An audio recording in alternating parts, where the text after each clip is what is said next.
Amados, una pregunta que con frecuencia nos hacemos es si podemos confiar o no en Jesucristo. ¿Cuáles son las razones por las cuales podríamos nosotros, deberíamos nosotros de confiar en Cristo Jesús? Esa es una pregunta, mi opinión, es una pregunta válida. ¿Acaso puedo confiar en Él? Es una pregunta también a la cual el Señor nuestro Dios, el Dios Trino del universo, no le teme. El problema no es hacernos esta pregunta, el problema es lo que está detrás de la pregunta. ¿Cuál es nuestra actitud? ¿Acaso realmente queremos saber más de la persona y de la obra de Dios el Hijo? ¿Acaso realmente estamos buscando nosotros una razón para confiar en el Señor? ¿Estamos reconociendo nuestros problemas y nuestra necesidad? ¿O acaso se trata de echarle en cara al Señor que las cosas no están funcionando como nosotros quisiéramos? ¿Acaso es un reproche? La pregunta en sí denota muchas de estas realidades. Necesitamos tener cuidado. Las buenas noticias, hermanos, es que el Señor responde a esta pregunta con un rotundo sí, sí puedes confiar en mí. De hecho, yo creo, hermanos, que no solamente podemos, sino que debemos de confiar en quién es el Señor Jesucristo y en la obra, en lo que Él hace, en la obra de nuestro Señor Jesucristo. De una manera interesante vamos a encontrar una respuesta a esta pregunta en un lugar un tanto inesperado. Tenemos delante de nosotros en Lucas capítulo 3 la genealogía de nuestro Señor Jesucristo, sus antepasados, sus ancestros, una lista de estos ancestros, empezando en el versículo 23 y hasta el versículo 38, que es el final del capítulo número 3 de Lucas. Encontramos esta lista. Es un lugar un tanto inesperado, hermanos, porque por muchas razones, la mayoría de ellas culturales. En ocasiones, cuando llegamos a esta sección de la Biblia o a secciones parecidas, lo leemos rápidamente, los nombres no tienen sentido o suenan extraño para nosotros. Sin embargo, aquí vamos a encontrar una verdad bastante profunda y una verdad que, es mi opinión, necesitamos definitivamente hoy en día. Les invito entonces a que participemos en la adoración a nuestro Señor. Este es el ministerio de su palabra. Si me lo permite, voy a leer en Lucas capítulo 3. Le invito a que abra las escrituras en el formato que sea conveniente para usted.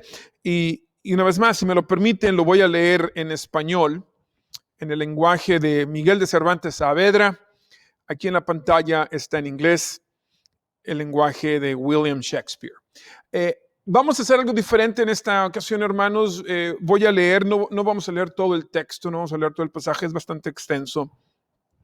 Puede verificarlo en casa. Voy a leer el primer versículo y el último versículo de todo nuestro texto, de todo el pasaje. Entonces, si me permite, versículo 23 y después brincamos al versículo 38 para tener una idea del ritmo, del formato que se está siguiendo. Versículo 23. Esta es, hermanos, la palabra de nuestro Señor. Dice así: Jesús mismo, al comenzar su ministerio, era como de 30 años, hijo, según se creía, de José, hijo de Elí. Y después vamos hasta el versículo 38 y el pasaje concluye de esta manera: hijo de Enós, hijo de Set, hijo de Adán, hijo de Dios.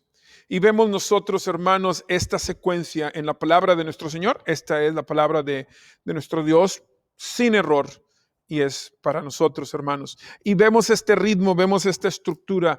Este es el hijo de este, es el hijo de este, es el hijo, y se nos explica así la genealogía de nuestro Señor. Continuamos nosotros en nuestra serie hablando sobre las implicaciones de la encarnación de el Señor Jesucristo, que es lo que implica que Dios el Hijo, la segunda persona de la Santísima Trinidad, se hizo hombre como nosotros. Tomó nuestra naturaleza sin el elemento pecaminoso y caminó en esta tierra. ¿Cuáles son las implicaciones de este hecho histórico, de este hecho real? Y el texto nos va a decir, hermanos, que una de esas implicaciones es que el Señor es digno de confianza. Podemos confiar en Él. Debemos de confiar en Él. El Señor es digno de confianza. En particular, como lo vamos a ver aquí, podemos confiar que el Señor consigue dos cosas, o el enfoque es en dos de los resultados de su ministerio. El primero de ellos es de que nuestro Señor Jesucristo, podemos confiar en que Él que Él satisfizo o va a satisfacer por completo la justicia santa de nuestro Señor. La justicia que demanda, la justicia de Dios, que demanda pecado en proporción, que demanda castigo al pecado, en una proporción justa. Si el pecado es un crimen eterno, requiere castigo eterno. Esa justicia del Señor es satisfecha por Cristo Jesús, por su persona y por su obra. Podemos confiar que así es. Pero también podemos confiar en que nuestro Señor Jesucristo me entiende a mí y le entiende a usted. Que cualquiera que sea las circunstancias en las que nos encontramos en esta vida, aquí y ahora, podemos nosotros con toda confianza venir al Señor, hablar con Él y el Señor va a entender exactamente nuestro sufrimiento, nuestros dolores, nuestros deleites. Podemos confiar, debemos de confiar que el Señor puede entendernos. Una vez más, tenemos aquí nosotros, hermanos, en las Escrituras, estos dos aspectos de la verdad de nuestro Señor. Por un lado, tenemos lo sublime, hablar de la encarnación, obviamente es un milagro, hablar de que Dios mismo descendió, que vimos su gloria, lo vimos lleno de gracia y compasión, que Dios mismo hizo su hábitat entre nosotros, como dice Juan capítulo 1. Todo esto, hermanos, es sublime, es glorioso, es milagroso, pero al mismo tiempo, y aquí es en donde debemos nosotros realmente regocijarnos, al mismo tiempo, la Biblia nos habla de cómo es que esto glorioso y sublime afecta la vida cotidiana, lo mundano. Y no digo mundano con una connotación negativa, mundano que es de esta tierra, que es del mundo, que es de aquí. Y vemos cómo nos habla a ambos aspectos de la realidad. Lo eterno, sublime, glorioso, lo mundano, cotidiano, lo de todos los días. En particular, hermanos, en esta ocasión, es importante para nosotros considerar este mensaje porque usted y yo sabemos que la confianza es algo difícil, ¿cierto? Tener confianza hacia otro ser humano es un tanto difícil. Cuando la damos, cuando la perdemos, a veces es en extremo difícil recuperarla debido a nuestra condición pecaminosa, debido al pecado que nosotros mismos hemos cometido, debido a nuestras experiencias, la confianza es algo difícil. Debido a lo que nos han hecho a nosotros, y si somos honestos, debido a lo que nosotros hemos hecho a otras personas, es difícil confiar. La confianza no es algo, vamos a decirlo así, no es algo fácil. ¿Okay? No estoy diciendo que sea imposible, no estoy diciendo negativo, solamente quiero ser realista. Y en esta ocasión el Señor nos habla y nos dice, puedes confiar en mí, debes de confiar en mí. Amados, este es el mensaje de nuestro Señor para nosotros. El Señor tiene las credenciales ideales, las credenciales correctas para que nosotros pongamos toda nuestra confianza en Él. Sus credenciales demuestran que el Señor es digno de toda confianza. Vayamos a Él ahora. Pidámosle a Dios el Espíritu Santo que nos ayude a entender, que nos ayude a honrarle en esta mañana. Una vez más, separados físicamente, unidos de una manera real, debido a la comunión que tenemos con Él, tenemos entonces comunión uno con el otro. Entonces vamos a orar. Esta es la oración de iluminación. Pidamos al Señor que Él prenda la luz de nuestro entendimiento y nos conceda no solamente entender, que nos transforme, que nos ayude a adorarle. Oremos juntos por un momento. Señor, venimos a ti, te rogamos, ayúdanos una vez más. Señor, tu pueblo está esparcido por todo el condado de Gwinnett, está esparcido por toda el área metropolitana de Atlanta. Te suplicamos, Señor, que nos bendigas. No solamente bendice, Señor, a esta reunión de Christos Community, de los santos tuyos en esta congregación local. Te pedimos que tú bendigas también a toda tu iglesia, a todos nuestros hermanos y hermanas que se congregan. Y Señor, en estos momentos, llamémosles difíciles, son momentos difíciles, Señor, para nosotros. Ayúdanos a entender un poco más la realidad que muchos de nuestros hermanos y hermanas en el mundo confrontan de una manera diaria. Ilumina, Señor, nuestro entendimiento. Ayúdanos a honrarte. Transfórmanos. En el nombre de Jesucristo te lo imploramos. Amén. Amados, tenemos delante de nosotros entonces esta genealogía, la lista de ancestros de nuestro Señor Jesucristo. Perdón, y la genealogía es algo interesante. Espero que estemos de acuerdo. No sé si usted lo ha hecho, no sé si usted ha explorado la lista de sus propios ancestros. Yo lo hice hace un par de años y fue algo fascinante. Recuerdo, estábamos visitando, de hecho, nuestras familias en Tampico, en México, cuando recibí el correo electrónico que explicaba, tomé una de estas pruebas del DNA y explicaba los componentes de mi ancestry, de mis ancestros. Y fue una noticia bastante interesante. La pregunta, hermanos, es esta. ¿Qué tanto nos afecta? ¿Qué tanto me afecta a mí que la mayoría de mi DNA, por ejemplo, provenga de cierta parte de México? ¿Qué tanto me afecta a mí que el 10% de mi DNA venga de África? Otro porcentaje del Medio Oriente y un porcentaje considerable, 15%, de las Islas Británicas. 8% obviamente irlandés. ¿Qué tanto me afecta? ¿Acaso, por ejemplo, una pregunta es, ¿acaso soy diferente ahora porque conozco esta información? Realmente, ¿cómo me afecta a mí aquí y ahora el hecho de que tenga todos estos ancestros? Son preguntas interesantes. Y en este caso, ¿por qué deberíamos nosotros de saber quiénes fueron los ancestros del Señor Jesucristo, hablando humanamente? ¿Qué diferencia hace? ¿Por qué? Y estas son preguntas que los teólogos se han hecho desde siempre, hermanos, por muchos, muchos años. Por ejemplo, ¿por qué está esta lista de ancestros en este lugar en particular? ¿Qué tiene de importante? ¿Qué tan importante es? ¿Qué importancia tiene? ¿Acaso si no tenemos esta lista, aquí está otra pregunta, si no tuviéramos esta lista de ancestros, ¿tendríamos acaso al mismo Señor Jesucristo? Entonces, hermanos, a lo que momentáneamente parecía solamente una lista para ocupar espacio, se convierte en un aspecto muy, muy importante para nuestra formación espiritual.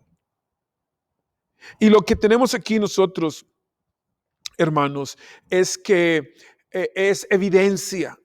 Recuerden cómo es que Lucas empezó su evangelio o este tratado. Dijo que lo iba a hacer de una manera formal, que iba a investigar al extremo la veracidad de lo que se estaba diciendo del Señor Jesucristo. Y existen, hermanos, si somos honestos y vemos toda la información que tenemos, existen controversias sobre esta lista de ancestros.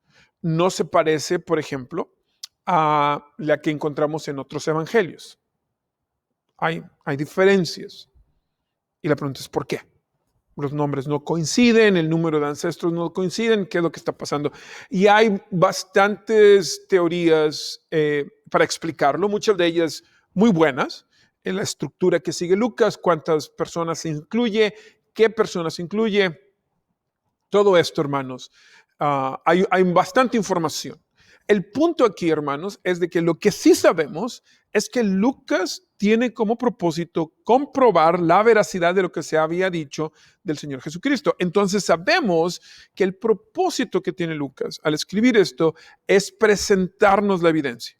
Si no la entendemos, hermanos, si es confuso para nosotros, podemos investigarlo, podemos debatirlo, buscar una respuesta, pero lo que sí sabemos es Lucas lo ha hecho con un propósito. Inspirado por Dios el Espíritu Santo, Lucas nos está diciendo que aquí encontramos, hermanos, en esta lista de ancestros, cuando nos dice que el Señor Jesucristo era de cierta edad, cuando empezó todo esto, es parte de la evidencia que el doctor nos está presentando para que nosotros podamos confiar en el mensaje de Cristo Jesús.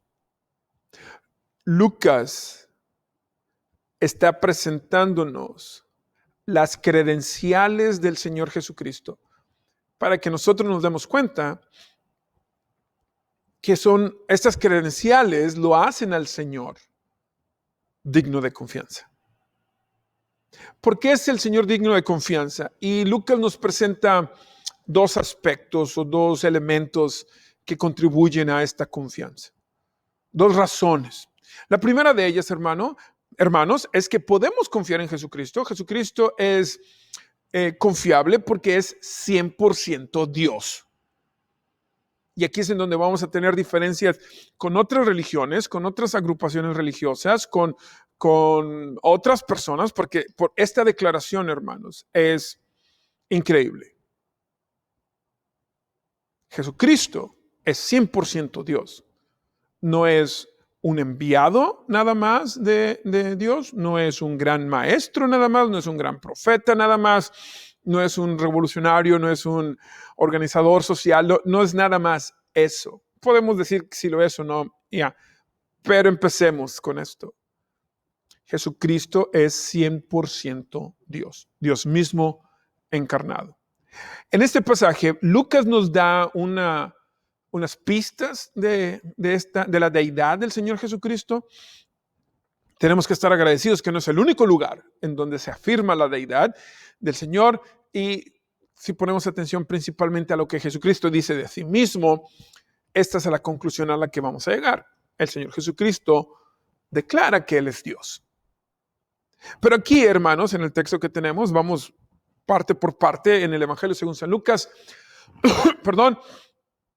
Entonces, hay algunas pistas aquí de la deidad de nuestro Señor. De hecho, la primera de ellas empieza en el versículo anterior. Empezamos en el versículo 23. Jesús, cuando empezó su ministerio, era de aproximadamente 30 años. Sin embargo, si vamos al versículo anterior, que fue parte del sermón del domingo pasado, recordemos lo que Dios dice de Jesucristo. Dice, tú eres mi Hijo amado, con quien estoy muy complacido.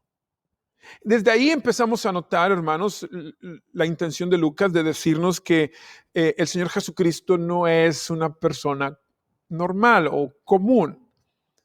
Porque, primero, hermanos, aquí dice el texto que Dios el Padre declara que Jesucristo es su Hijo.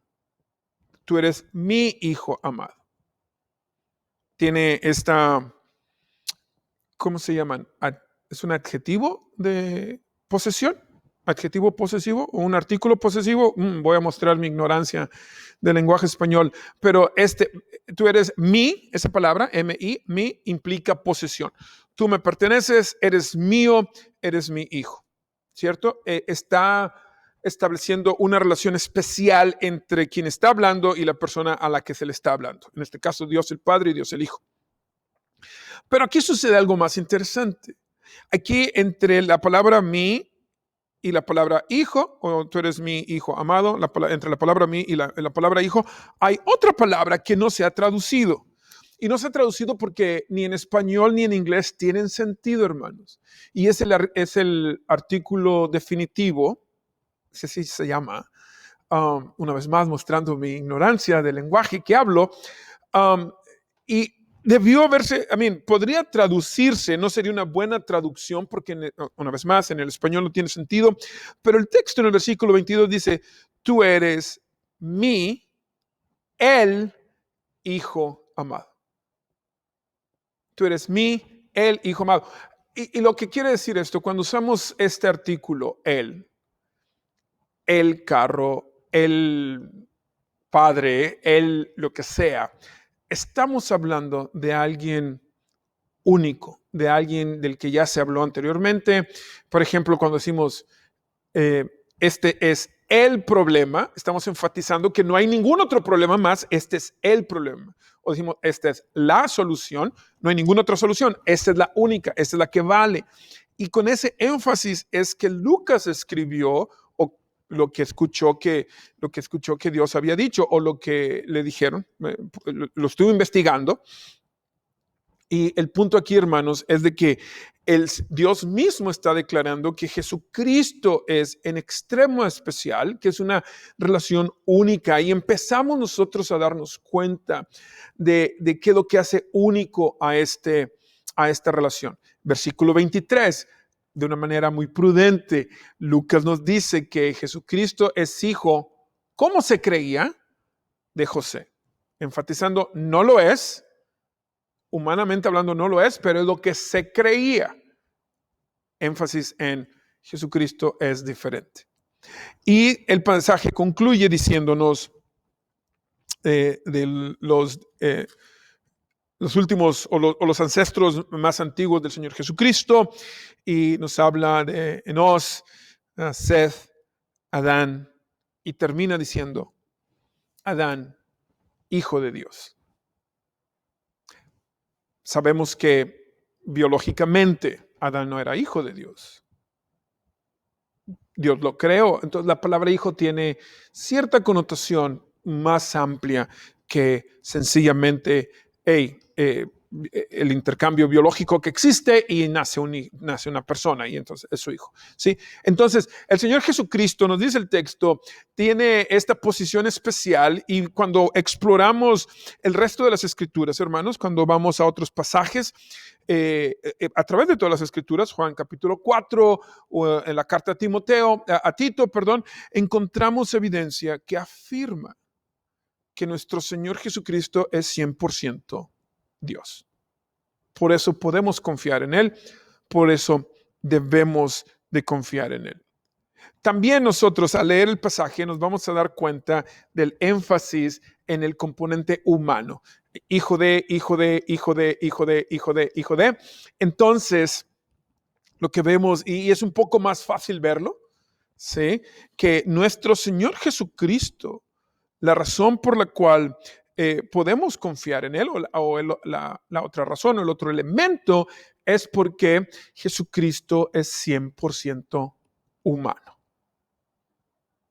Y aquí está, hermanos, esta es la gran declaración de la Biblia. Que Dios, el Dios trino del universo, para resolver nuestro problema del pecado, para satisfacer su justicia perfecta, no envió a cualquier otra persona. Él mismo descendió.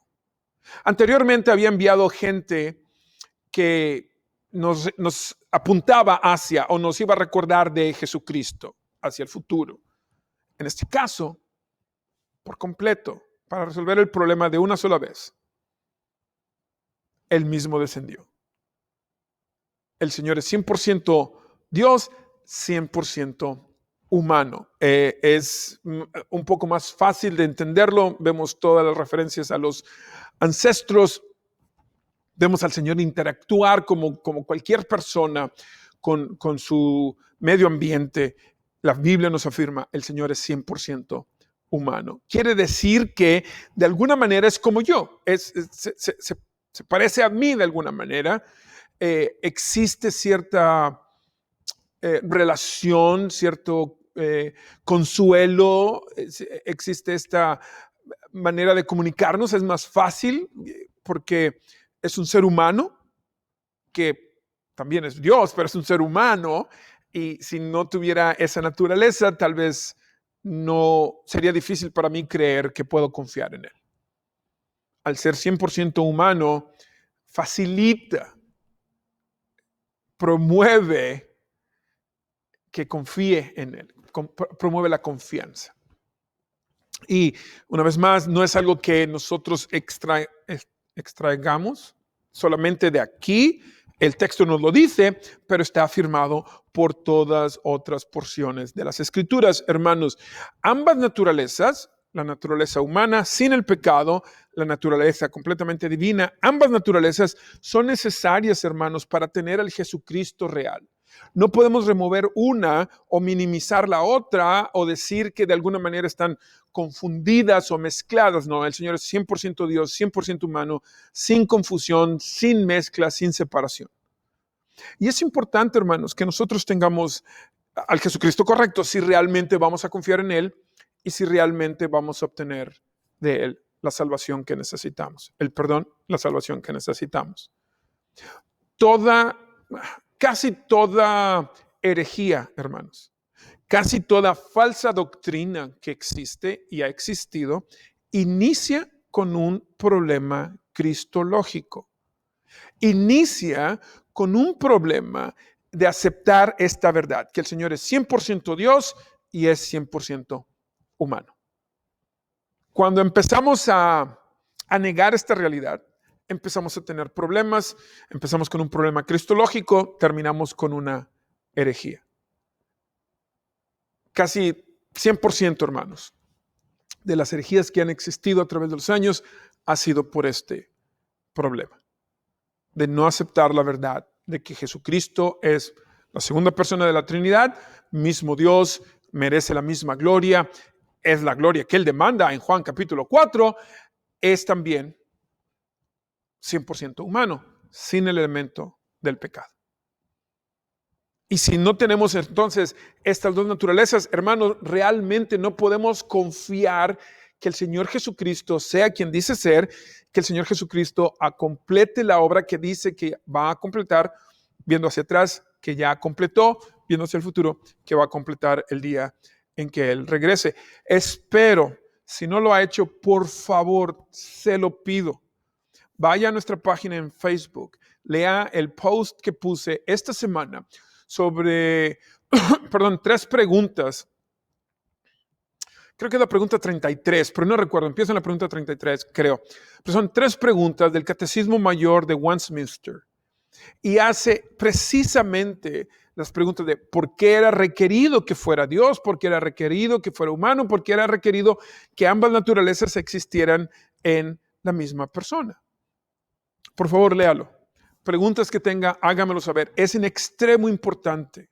Es en extremo importante que nosotros sepamos que Jesucristo es hombre y Dios, 100%, el único mediador entre Dios y los hombres. Jesucristo hombre, nos dice el apóstol Pablo.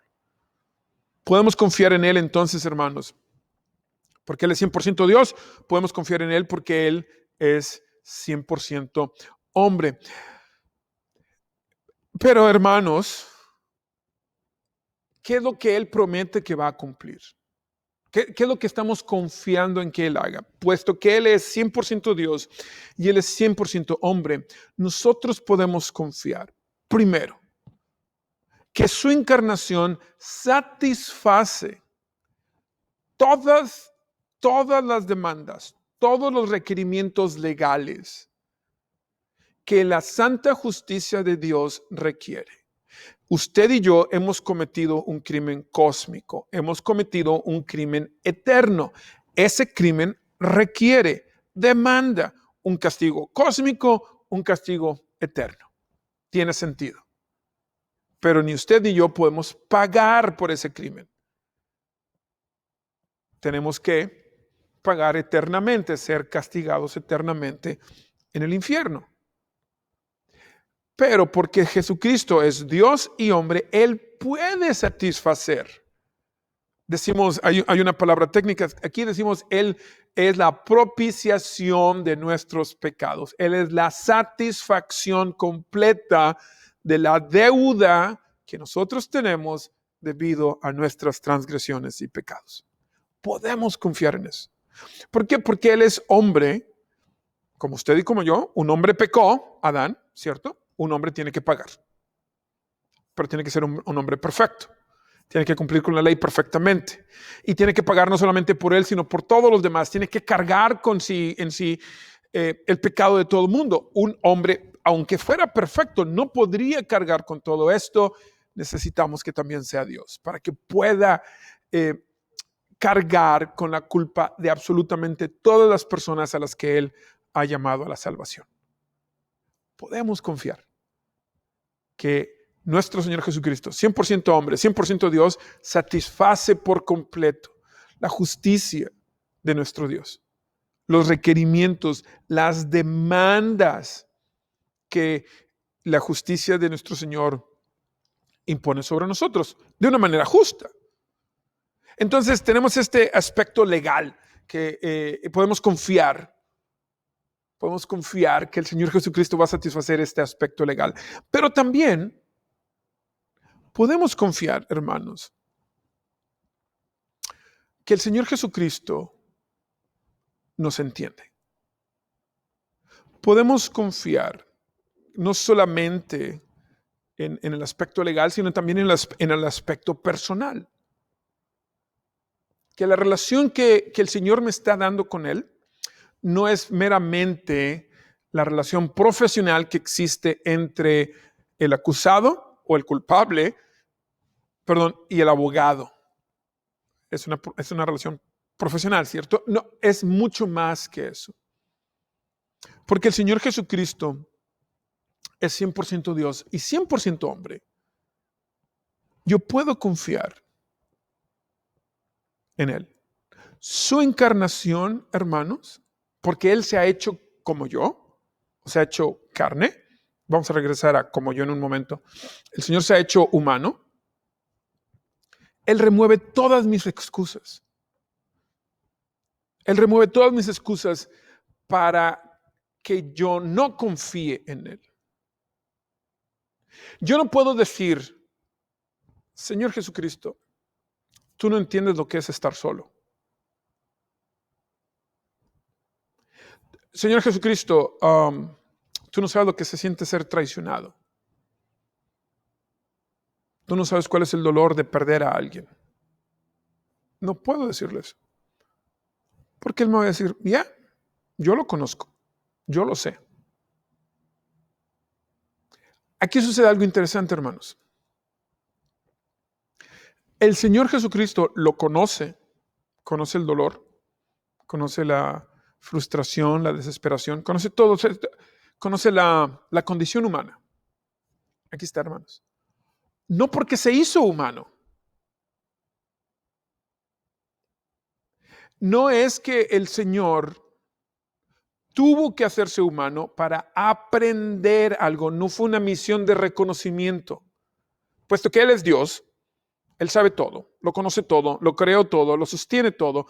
Entonces, su encarnación no es una misión de reconocimiento. Su encarnación demuestra la profundidad de su amor. Demuestra la profundidad de su compasión. Porque es requerido, era un requisito legal, ciertamente, pero también el Señor conoce nuestra condición, sabe que vamos a tener dudas, sabe que vamos a presentar excusas, y con su acción, Él mismo, el Dios de toda la gloria, se sujeta a esta condición miserable en la que nos encontramos, para la gloria de su nombre, pero también para nuestro beneficio. En la encarnación vemos la evidencia del amor, la gracia, la misericordia de Dios hacia ti y hacia mí.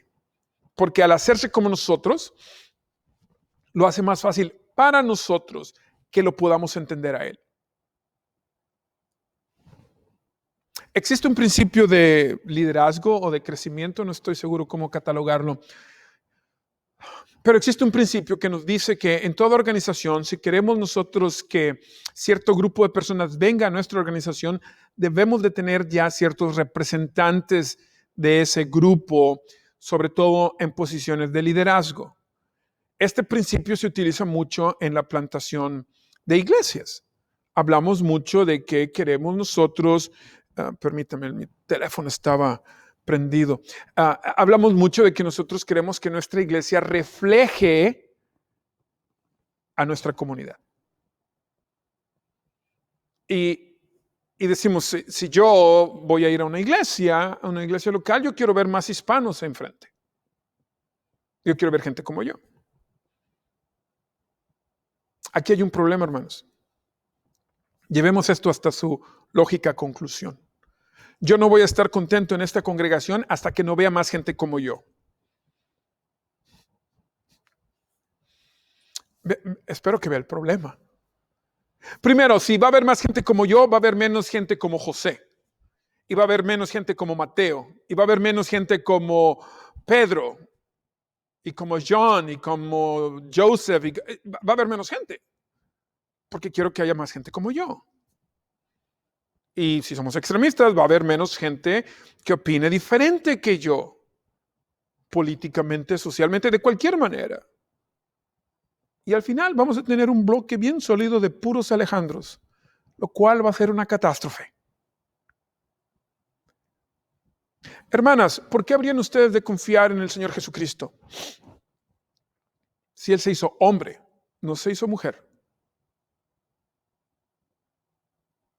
¿Qué es lo que el Señor sabe de ser mujer? Jóvenes, ustedes que están estudiando, ¿por qué habrían de confiar en el Señor Jesucristo? ¿Qué es lo que Él sabe de estar encerrado en su casa con pantallas todo el tiempo hablando con los profesores? ¿Qué es lo que Él sabe? ¿Qué es lo que Él sabe de mí realmente? ¿Cómo podría yo confiar en Él si Él nació en otro lugar, en otra cultura? Yo no soy parezco de Medio Oriente, ¿cierto? Pero, ok, y lo confesé, tengo parte de mi DNA, pero ven mi ejemplo. ¿Ven lo que quiero decir? Hermanos, no es el hecho meramente de que el Señor se hizo humano. Se hizo humano para satisfacer la justicia de Dios, pero se hizo humano también para que fuera más fácil para usted y para mí, porque en la acción del Dios de toda la gloria, sujetarse a la miseria de esta vida, en esa acción, hermanos, queda demostrado su amor. Las acciones generan confianza. Las acciones demuestran lo que la otra persona está capaz, inclinada, deseosa de hacer para que yo pueda confiar en ella. Y lo vemos aquí en Christos Community constantemente. Vemos gente que habla un idioma, intentar hablar el otro idioma. Vemos gente de cierta clase social ayudar a gente de la otra clase social. Esto, hermanos, no es porque tengamos una agenda política, es porque el Evangelio nos llama a hacerlo. La transformación que el Señor ha hecho en nosotros nos mueve a hacerlo. Realmente lo que queremos hacer es imitar al Señor Jesucristo. Y el Señor Jesucristo, siendo Dios mismo, es completamente diferente a todos los demás. Sin embargo, tomó pasos hacia construir esta confianza, remover estas evidencias, hermanos. Remover estos obstáculos, darnos evidencia de que podemos confiar en Él. Su encarnación cumple con los aspectos legales de la ley, de la justicia divina. Su encarnación demuestra el profundo amor y compasión que Él tiene hacia nosotros. Podemos, hermanos, nosotros confiar en Él.